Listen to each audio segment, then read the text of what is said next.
Order! Order! You are an incorrigible delinquent at times. Behave yourself, man!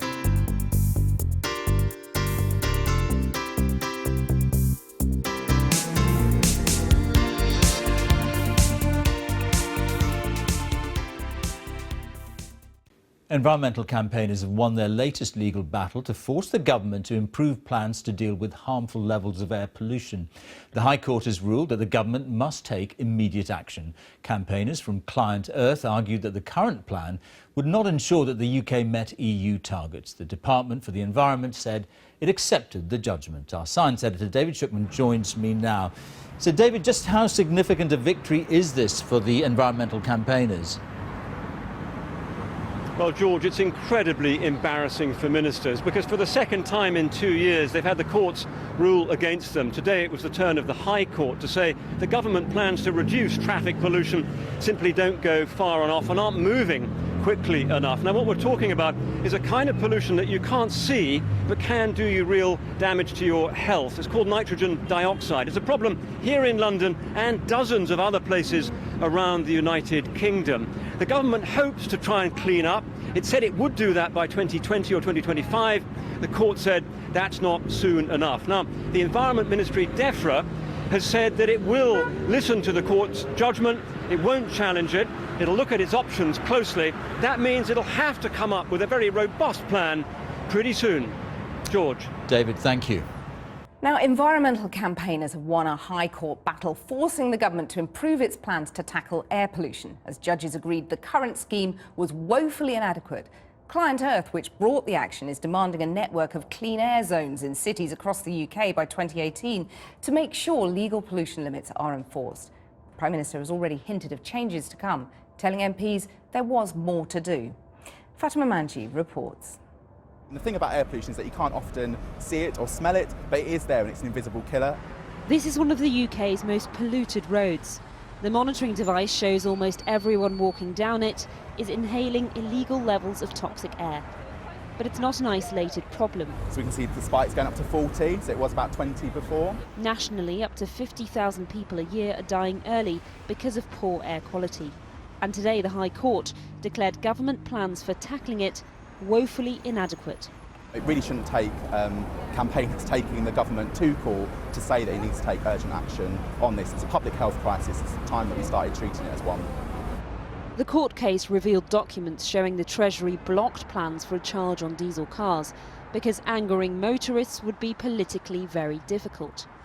At this primary school, one of the most polluted in the country, that makes some parents very angry. Our youngest has been in hospital twice with wheezes, and you can't guarantee that's connected to that, but it makes you more concerned about it, obviously. As a mother and as part of this community where we live around here, it's very bad, it's very horrible. We live in London. It is one of the busiest roads. I drive. A lot of the times I drive to school, so I probably add to the pollution. And if you don't like it, you need to move further out, really. The London boroughs of Westminster and Kensington and Chelsea are worst affected. But 3/4 of main roads across the capital have illegal levels of air pollution, and it's thought to cost nearly 10,000 lives a year. England has the dirtiest air in the UK.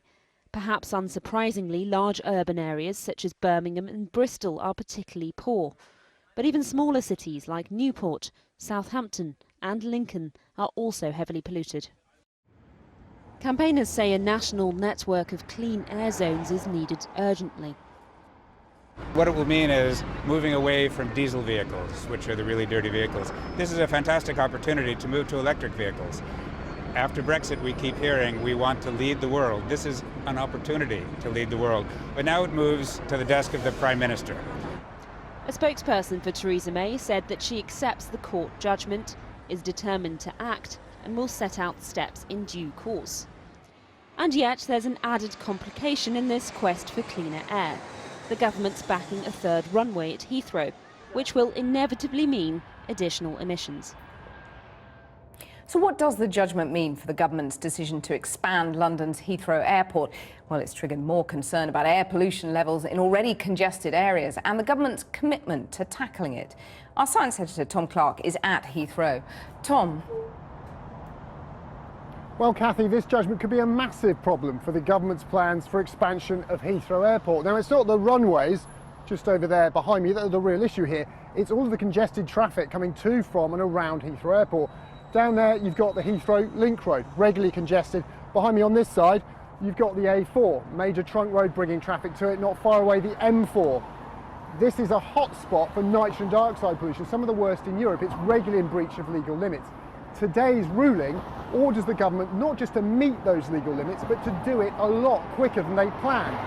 Currently, they said 2025. They've now got to do it a lot sooner. How do they do that and expand Heathrow, which is only going to bring more cars, trucks, lorries, buses to this site?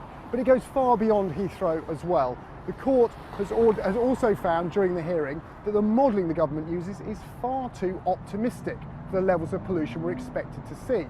And that factoring in, of course, the fact that many diesel cars actually emit far more pollution than we thought. So the plans for just 6 clean air zones in towns and cities may have to be rolled out far wider, maybe up to 25 or 30 cities. The government really has a lot of work on its hands to meet those obligations now. Tom in Heathrow, thank you very much for joining us.